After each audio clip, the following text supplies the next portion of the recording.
السلام علیکم سر میرا نام حامد جاور حبیب ہے اور میں سوالیہ یہ کرنا چاہتا ہوں کہ عام طور پر ہمارے کلچر کے اندر ویسٹرن کلچر کو اپنانے کی ایک جو عادت بن چکی ہے، اس کے مطابق ہم جب بھی ایک دوسرے کو ملتے ہیں ہیلو کے ورڈ سے یا ہائی کے ورڈ سے اس قسم کے الفاظ ہم استعمال کرتے ہیں.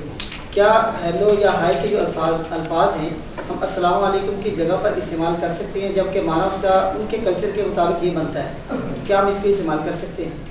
جی بڑا پریکٹیکل سوال آپ نے کیا اور اس کی ضرورت بھی ہے تاکہ اس کو رائج کیا جائے. دیکھیں، جو اسلام نے اسلوب دیا ہے نا، ہم مسلمان ہیں، ہم اسی اسلوب کو اپنانے کے پابند ہیں.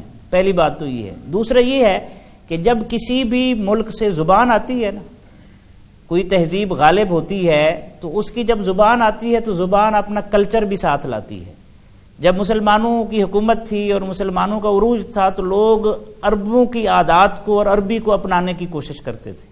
چونکہ ہم اب اس وقت جس دور سے گزر رہے ہیں، یہ دور ایسا ہے کہ مغربی کلچر ہماری زبان میں زبان کے ذریعے سے آیا ہے، ہماری سوسائٹی میں زبان کے ذریعے سے آیا ہے.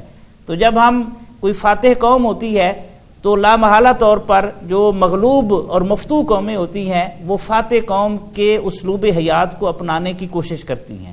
تو ہمیں چاہیے کہ ہم اپنے اسلوب کو بالکل نہ چھوڑیں، اور حدیث پاک بھی اسی حوالے سے موجود ہے کہ جو کسی قوم کے ساتھ مشابہت اختیار کرتا ہے وہ اسی میں شمار ہوگا. تو ہمیں اپنے شاعر کو اجاگر کرنے کی ضرورت ہے اور انہیں اپنانے کی ضرورت ہے. اور ہیلو ہے اور اس طرح کے الفاظ سے اگرچہ متوجہ آپ کر رہے ہیں، یہ کوئی حرام نہیں کیا آپ نے، شرک نہیں کیا، گناہ نہیں ہے، لیکن بہتر یہ ہے کہ آپ السلام علیکم کہیں. اس کی کیا حکمت ہے کہ ہم پڑھتے ہیں حمد کا معنی ہے اللہ کی تعریف، اور الحمد کا کیا معنی ہے؟ تمام تعریفیں. تعریف کی جتنی بھی قسمیں ہو سکتی ہیں، الحمدللہ رب العالمین، وہ ساری قسمیں اس میں آ جاتی ہیں.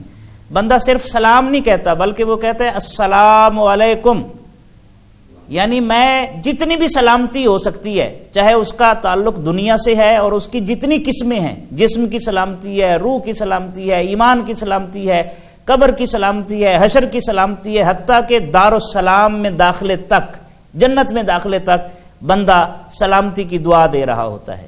تو یہ چونکہ جامع الفاظ ہیں، اسی اسلوب کو ہمیں اپنانے کی ضرورت ہے. علامہ نے بڑی اچھی بات کہی تھی، تھا جو ناخوب بتدریج وہی خوب ہوا کہ غلامی میں بدل جاتا ہے قوموں کا ضمیر. کہ جب قومیں ذہنی طور پر غلام ہو جاتی ہیں تو پھر اپنے شاعر کے حوالے سے ان کا ضمیر مردہ ہو جاتا ہے، اور جب ضمیر مردہ ہو جاتا ہے تو ظاہر ہے پھر وہ بات کرنے میں وہ لطف اور راحت محسوس نہیں کرتی جو انہیں کرنی چاہیے اور جس کا تقاضا ہوا کرتا ہے.